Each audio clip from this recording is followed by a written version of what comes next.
What's something you find weird that is 100% normal?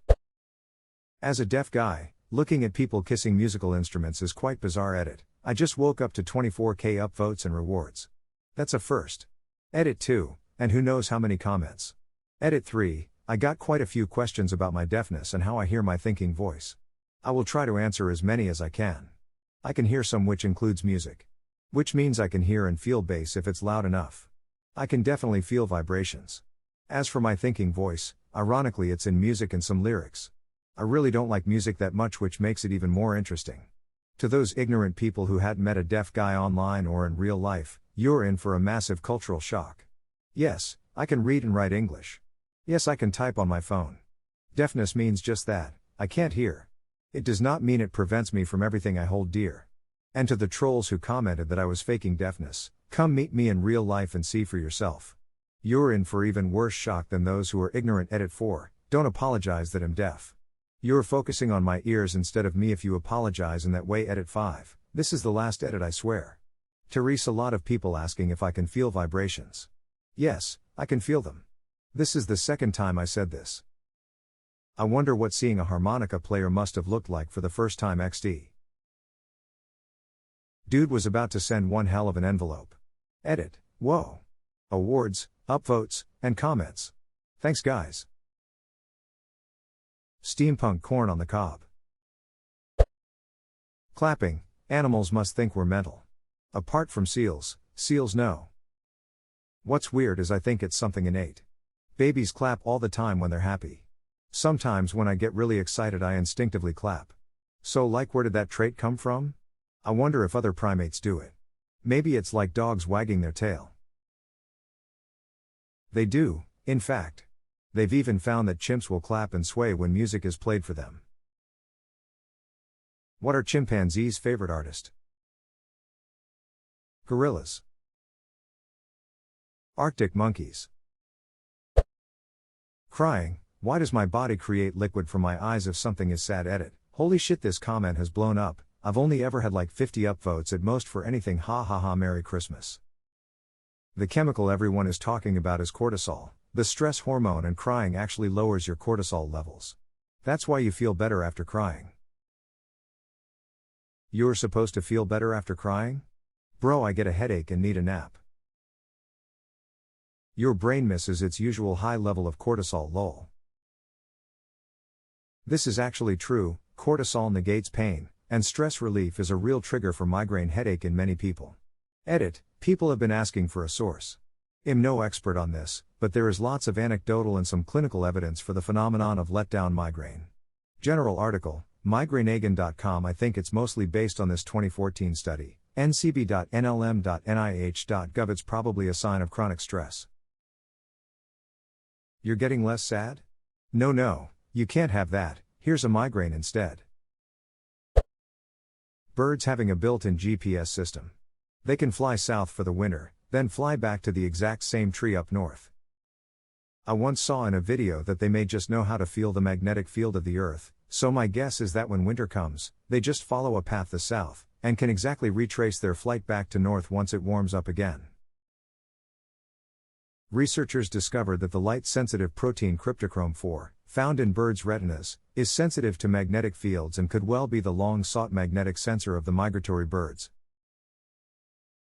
So birds can see magnetic fields? Rad. Just because it's in their retina doesn't mean they see them, but they might.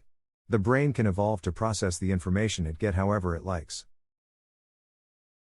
Just like how we have fluid in our ear to detect movement, but we don't feel balance as a sound. I love that analogy, I'm stealing it. The fact that all those other people you see out in public all have their own lives that they go home to completely separate from yours. Edit, thank you kind strangers. Edit again, I have been informed many times that the word for this is zonda. I've been thinking about this a lot, having recently lost my dad. Such a big thing to me, but all these people are going about their lives as though it didn't happen. Because they too have loss and love and lives that are just as good and hard and rewarding and difficult as my life. And we all know almost nothing about each other. Billions of universes mingling together but never interacting in a way which we can perceive, and yet, all of these worlds are connected by countless imperceptible threads. Edit, As the post above me says, I also thank all of you, kind friends. We all carry our joys and our struggles in this beautiful world, so be loving to others and to yourselves and always strive to become love. In this Christmas season and beyond, know that you matter. I totally get this. Lost my dad quite brutally start of this year. Cancer. You can't believe the world doesn't stop for you, for your pain. That everyone isn't as heartbroken as you makes you sort of angry. When people would talk about their day or lives, I would get this drop in my stomach because I was in pain, so much of it. Why can't they understand that? Or magically be aware? It's a strange one, and it happens each time you lose someone close to you. Each life is just as intricate, as fragile and expansive as your own. Edit. Grammar. Reading. Like, there are these random squiggles and we can instantly interpret them into complex thoughts, concepts, feelings, emotions, from people we have never met or sometimes even heard of before. It's weird. I sometimes think about how crazy construction of a language to tell a story must have been back in the day and how powerful a tool language is. Indeed. Language is one of the most important reasons for why humanity is what it is, as it has allowed for information and knowledge to be saved, passed on, and improved upon throughout generations. Having pets. I have 2 dogs that I love to death, but when I really think about it, I realize they're just 2 random animals that I saw one day and said, yeah, I like that one, and put them in my home against their will, and I give them food regularly and smother them with more affection than I give to other people. And those 2 random animals seem to think that's totally dope and show signs of liking me back. The entire concept of laughter. Why does our face contort and our diaphragm spasm when certain things happen? And how do our brains decide what things are funny and what things aren't? I once saw a documentary that studied laughter in apes. They said that it was a reaction for when someone makes a mistake, but it doesn't matter, isn't anything serious. Kinda makes sense to me. We scream to alert others of danger or that we need help, so laughter is a way of following it up with false alarm. How many times have you laughed to yourself after being startled over something trivial? It's basically that. An unexpected outcome also makes us laugh. That's why jokes work. In a similar vein, it's a way to show that you are play fighting. Even rats will laugh while play fighting. So it's just the primordial way of saying just a prank, bro. My tongue is a meat tentacle. Some mold is edible. No matter how stinky it is.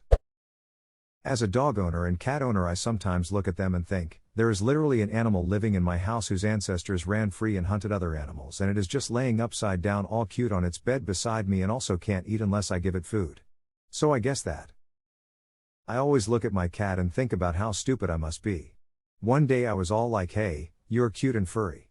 So come live in my house, scratch up my mats, vomit on my couch and leave hair absolutely everywhere while I spend my time and money caring for you. And then it twists in its sleep to expose that soft tummy fur. Worth it.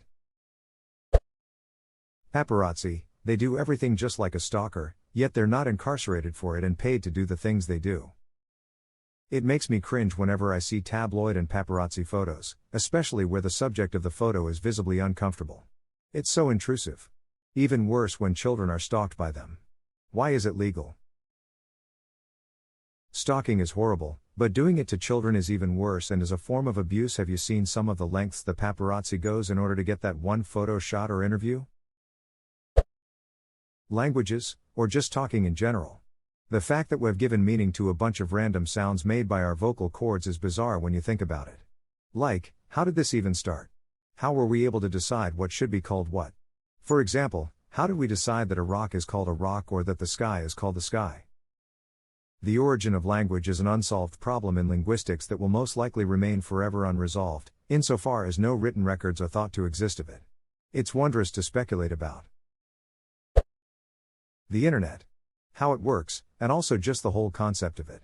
Complete strangers on literally the other side of the planet can interact with me almost instantaneously.